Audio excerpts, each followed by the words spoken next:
बिस्मिल्लाहिर्रहमानिर्रहीम अस्सलाम वालेकुम।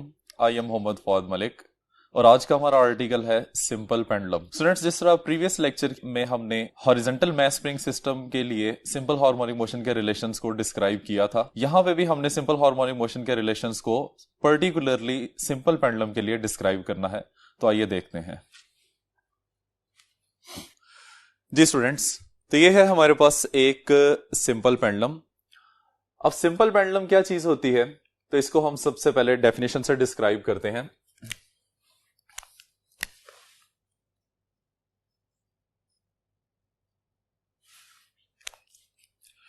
कहता है कि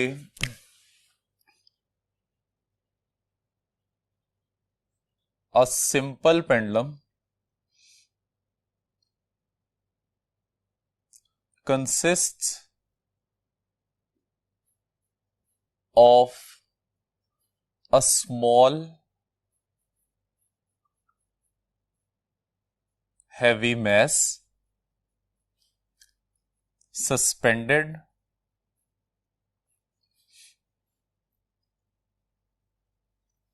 by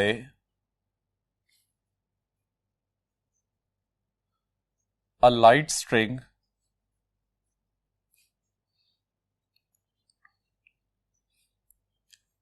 fixed at the upper end।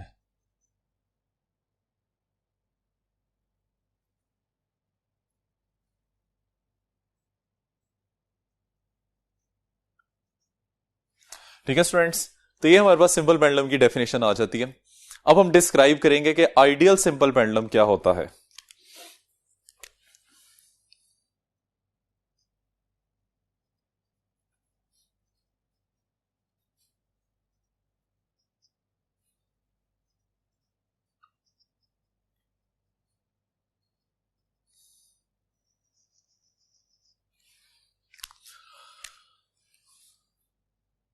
An ideal simple pendulum consists of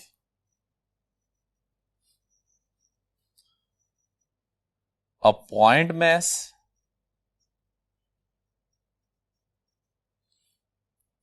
suspended by a massless, inextensible string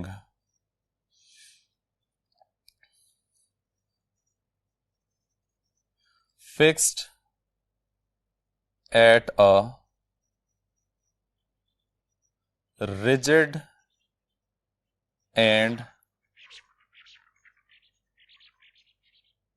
frictionless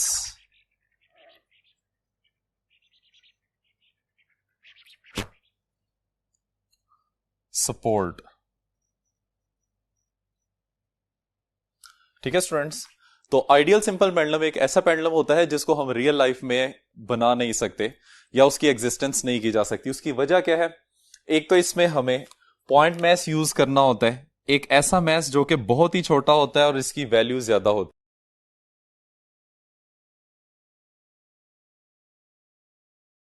कोई भी लेंथ ले लें तो उसमें डेफिनेटली मैस एग्जिस्ट करेगा, तो ये कंडीशन भी डेली लाइफ में अचीव नहीं की जा सकती। और स्ट्रिंग जो है वो फ्लेक्सिबल नहीं होना चाहिए। ठीक है, और नंबर 3 पे वो कहते हैं कि रिजिड सपोर्ट होनी चाहिए और वो फ्रिक्शनलेस होनी चाहिए। तो स्टूडेंट्स, आप लोगों को ये बात पता है कि जब भी आप फ्रिक्शनलेस की बात करते हैं तो वहां पे फिर नॉट नहीं लगाई जा सकती, हम इसको सस्पेंड नहीं कर सकते। तो ये वो कंडीशंस हैं जिनकी वजह से हम क्या नाम देते हैं, इस पेंडुलम को आइडियल पेंडुलम का नाम देते हैं, जो कि रियल लाइफ में एग्जिस्ट नहीं करता। अब स्टूडेंट्स आए इस पेंडुलम की तरफ। ये हमारे पास एक मैस है, इस मैस को नाम दिया जाता है Bob of simple pendulum.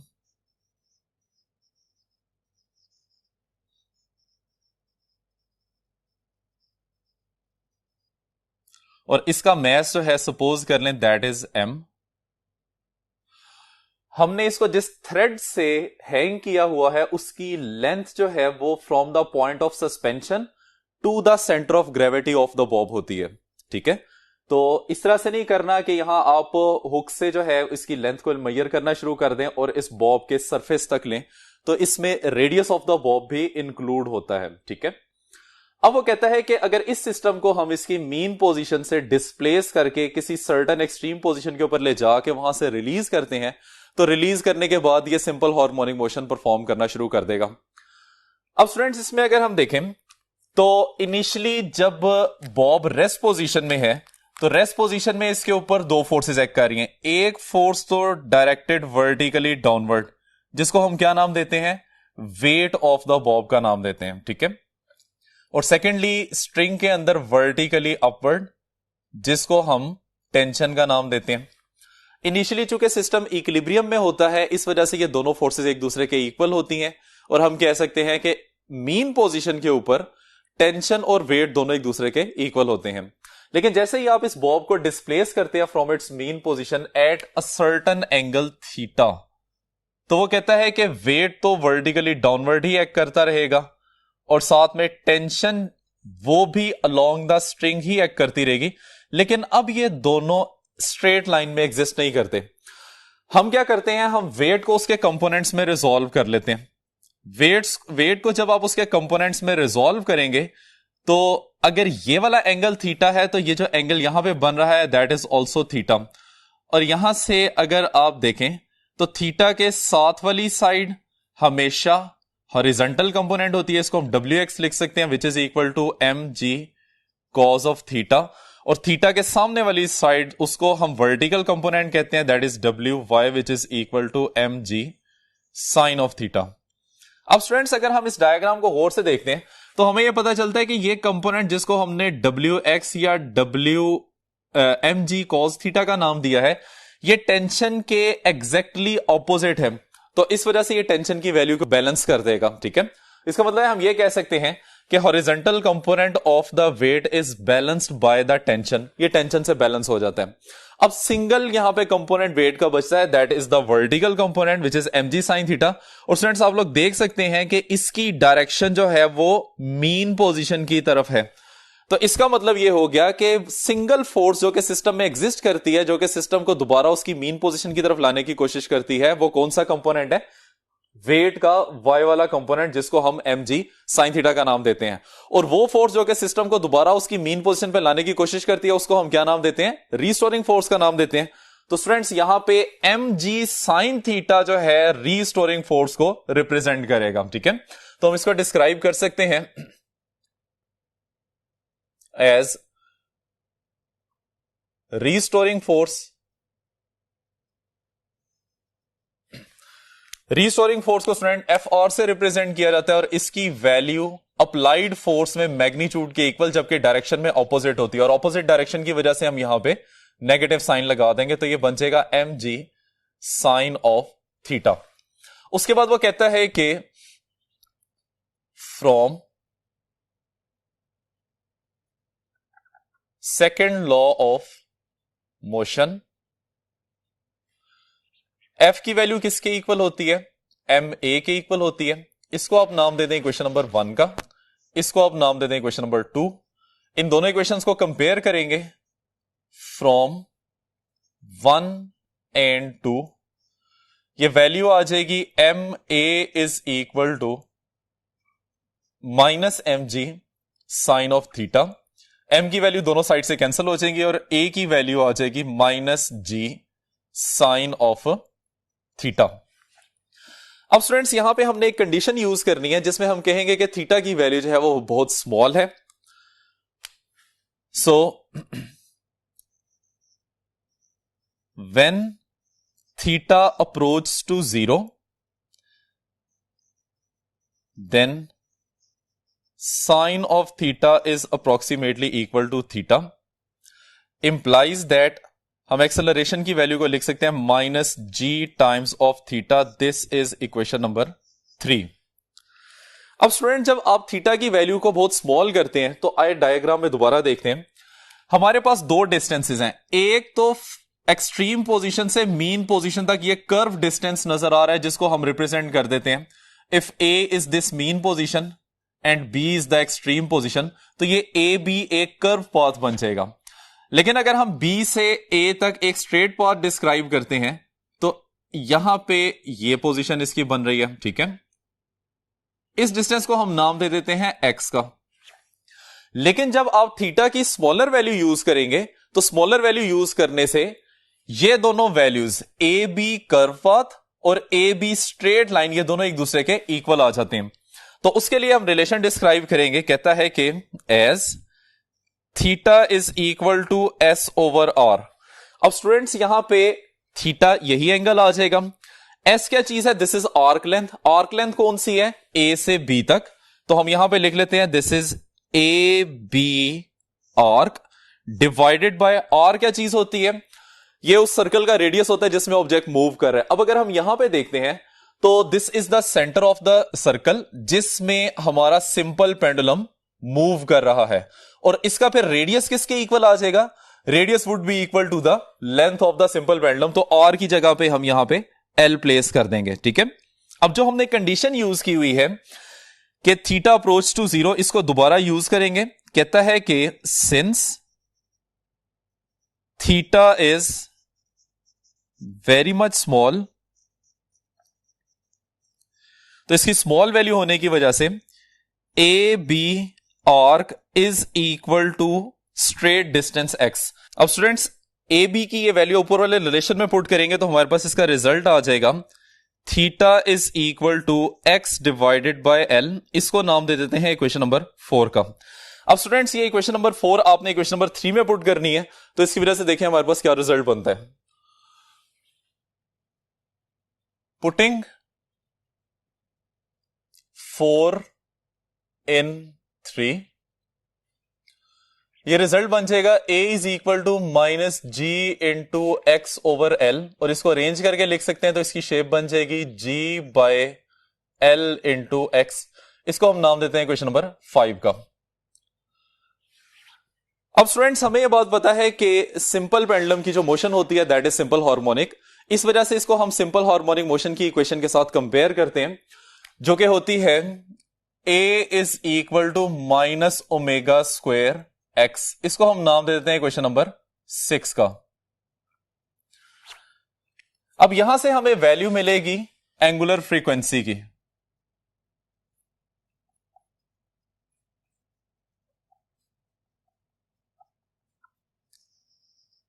Angular frequency किस तरह से फाइंड करेंगे? इन दोनों रिलेशंस को कंपेयर कर लेते हैं। From 5 and 6 we have omega square is equal to g divided by l, और ओमेगा की वैल्यू किसके इक्वल आ जाएगी? Under root of g by l। This is question number 7। अब स्टूडेंट्स जिस तरह से हमने कल वाले आर्टिकल में बात की थी कि हमने एंगुलर फ्रीक्वेंसी की वैल्यू फाइंड करनी है और उसको तमाम सिंपल हार्मोनिक मोशन के रिलेशन जो हमने डिराइव किए हुए हैं उसके अंदर प्लेस करेंगे तो वो तमाम इक्वेशंस पर्टिकुलरली सिंपल पेंडुलम के लिए यूज होना शुरू हो जाएंगी। तो आइए स्टूडेंट्स अब हमने वैल्यू फाइंड करनी है टाइम पीरियड की।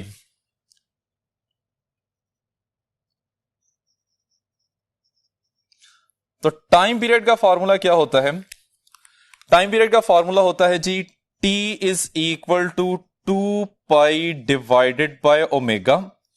2 पाई एज इट इज आ जाएगा। ओमेगा की वैल्यू क्या है? Under root of g divided by l, और अरेंज कर लेंगे तो इसके टाइम पीरियड की वैल्यू आ जाएगी 2 pi under root of l over g। This is the time period of a simple pendulum. इसके बाद हम फ्रीक्वेंसी की वैल्यू फाइंड करते हैं।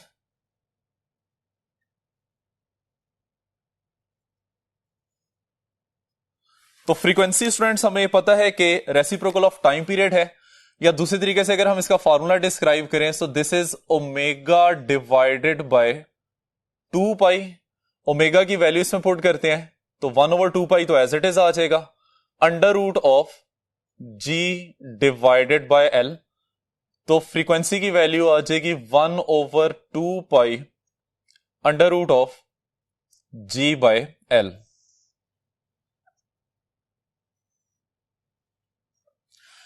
ठीक है स्टूडेंट्स, तो ये है हमारे पास फ्रीक्वेंसी की वैल्यू।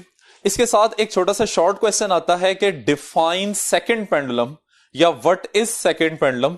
तो आइए देखते हैं कि ये सेकंड पेंडुलम क्या होता है।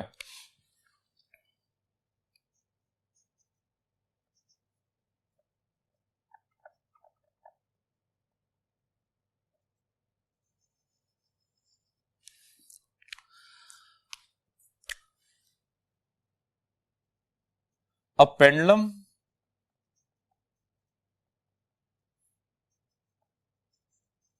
whose time period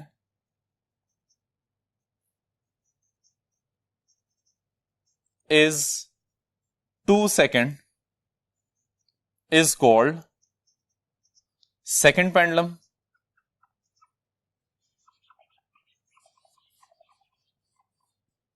ठीक है स्टूडेंट्स, एक ऐसा सिंपल पेंडुलम जिसका टाइम पीरियड 2 सेकंड्स होता है उसको हम सेकंड पेंडुलम का नाम देते हैं। इसको लिखा जा सकता है t is equal to 2 second. अब हम बात करते हैं इसकी फ्रीक्वेंसी की।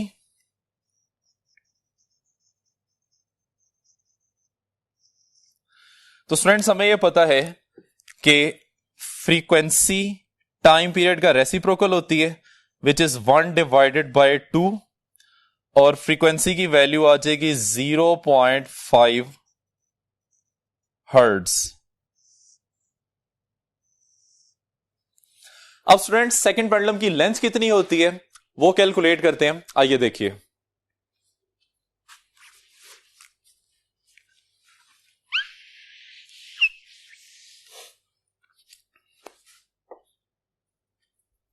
आइए स्टूडेंट्स अब हम length of second pendulum find करते हैं।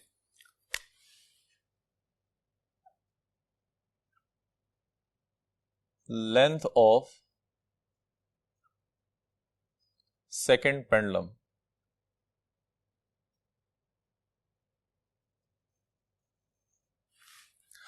स्टूडेंट्स लेंथ की वैल्यू हम फाइंड करेंगे by the expression of time period. तो टाइम पीरियड का फॉर्मूला क्या होता है, t is equal to 2 pi under root of l divided by g, जिसमें से हमने चूंकि लेंथ की वैल्यू फाइंड करनी है और लेंथ स्क्वायर रूट में आ रही है तो पहले हमें दोनों साइडों पे स्क्वायर करना पड़ेगा। तो स्क्वायरिंग बोथ साइड में हमारे पास वैल्यू आ जाएगी T square is equal to 4 pi square l divided by g, और l की वैल्यू सेपरेट कर लेते हैं तो ये वैल्यू आ जाएगी g multiply by T square. g यहां डिवाइड हो रहा था उधर जाके मल्टीप्लाई हो जाएगा और 4 पाई स्क्वायर यहां मल्टीप्लाई हो रहा है दूसरी तरफ जाके ये डिवाइड हो जाएगा तो 4 पाई स्क्वायर।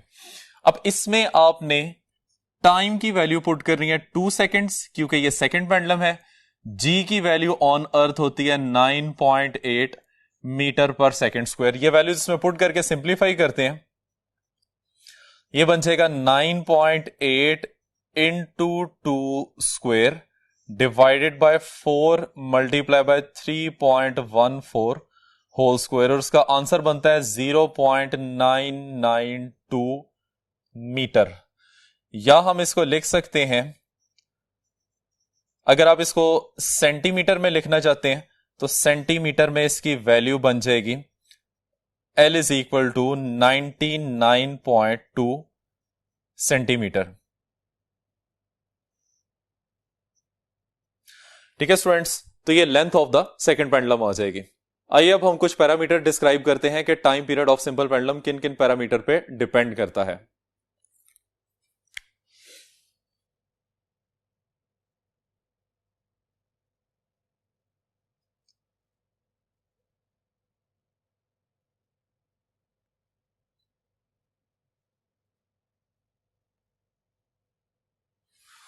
जी स्टूडेंट्स, टाइम पीरियड का रिलेशन होता है t is equal to 2 pi under root of l divided by g। अगर हम इसको इस तरह से लिखें, 2 पाई की वैल्यू चूंकि कांस्टेंट होती है तो उसकी जगह पे कांस्टेंट लिख दें l डिवाइड बाय g। अब इसको हम 2 पॉइंट्स में डिस्क्राइब करते हैं, यानी कि टाइम पीरियड डायरेक्टली प्रोपोर्शनल है स्क्वायर रूट ऑफ लेंथ के और टाइम पीरियड डायरेक्टली प्रोपोर्शनल है 1 over square root of gravitational acceleration. ठीक है, इसका मतलब ये हो गया फ्रॉम फर्स्ट रिलेशन, अगर आप सिंपल पेंडुलम की लेंथ को इंक्रीज करते हैं टाइम पीरियड इंक्रीज करेगा, और अगर आप लेंथ को डिक्रीज करते हैं तो टाइम पीरियड की वैल्यू भी डिक्रीज करेगी। सेकंड रिलेशन के मुताबिक अगर आप ग्रेविटेशनल एक्सेलरेशन की वैल्यू को बढ़ाते हैं तो टाइम पीरियड की वैल्यू कम हो जाएगी, अगर आप इसको कम करते हैं तो टाइम पीरियड की वैल्यू बढ़ जाएगी। आइए अब इसको जरा देखते हैं। स्टूडेंट्स, ये हमारे पास एक सिंपल पेंडुलम है और simple pendulum initially rest position में है। पहले हम फर्स्ट रिलेशन यानी कि T is directly proportional to square root L, इसके इफेक्ट्स को स्टडी करेंगे। तो स्टूडेंट्स, इनिशियली हमारे पास जो लेंथ है एल, इसके कॉरेस्पॉन्डिंग अगर हम टाइम पीरियड की वैल्यू देखें तो टाइम पीरियड की वैल्यू आपको नजर आ रही है, ठीक है। अब हम क्या करते हैं कि इस सिंपल पेंडुलम की लेंथ को इंक्रीज कर देते हैं। जब सिंपल पेंडुलम की लेंथ को इंक्रीज करने के बाद उसको फिर डिस्प्लेस करते हैं उसकी मीन पोजीशन से और कॉरेस्पॉन्डिंग स्टॉपवॉच से इसका आप टाइम नोट कर रहे हैं, तो आपको नजर आ रहा है कि अब टाइम की वैल्यू पहले वाले टाइम से ज्यादा हो गई है। तो इसका मतलब यह हो गया कि टाइम पीरियड लेंथ के बढ़ने की वजह से बढ़ जाता है। सेकंड जो हमारे पास रिलेशन है, T is directly proportional to 1 over square root G, इसको डिस्क्राइब करने के लिए हम एक सिंपल पेंडुलम लेते हैं जिसका पहले हम टाइम पीरियड नोट करेंगे on the surface of the earth और बाद में फिर उसका टाइम पीरियड नोट करेंगे on the surface of the moon. तो पहले on the surface of the earth इसके टाइम पीरियड को कैलकुलेट करते हैं। तो स्टूडेंट्स, सिंपल पेंडुलम ऑसिलेट कर रहा है और उसका टाइम पीरियड हमने नोट किया और ये हमारे पास एक स्पेसिफिक वैल्यू उसकी आ गई है। अब जैसे ही हम इस पेंडुलम को सरफेस ऑफ द मून पे लेके जाते हैं तो वहां पे तो जी की वैल्यू g/6 होती है। तो कॉरेस्पॉन्डिंग आप देख सकते हैं कि जैसे ही जी की वैल्यू कम हुई है तो कॉरेस्पॉन्डिंग टाइम पीरियड की वैल्यू इंक्रीज हो चुकी है, जो कि हमें स्टॉप वॉच की रीडिंग से पता चल रहा है। आइए स्टूडेंट्स, अब हम वो पैरामीटर्स देखते हैं जिसके ऊपर time period of simple pendulum depend नहीं करता।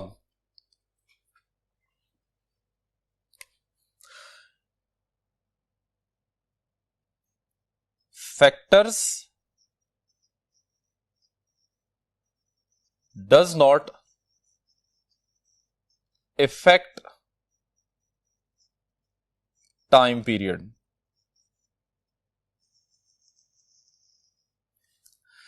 नॉर्मली जो इसमें पैरामीटर कंसीडर किए जाते हैं उसमें आ जाता है नंबर 1 पे मैस ऑफ द बॉब और नंबर 2 पे amplitude of vibration.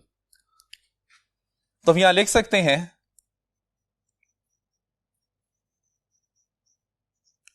Time period does not depend upon the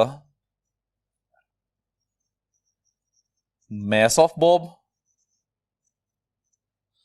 और number 2 time period does not depend upon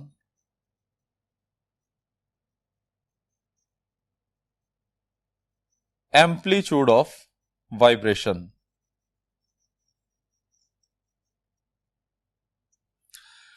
आइए स्टूडेंट्स, अब इन दोनों बातों को हम डिस्क्राइब करते हैं।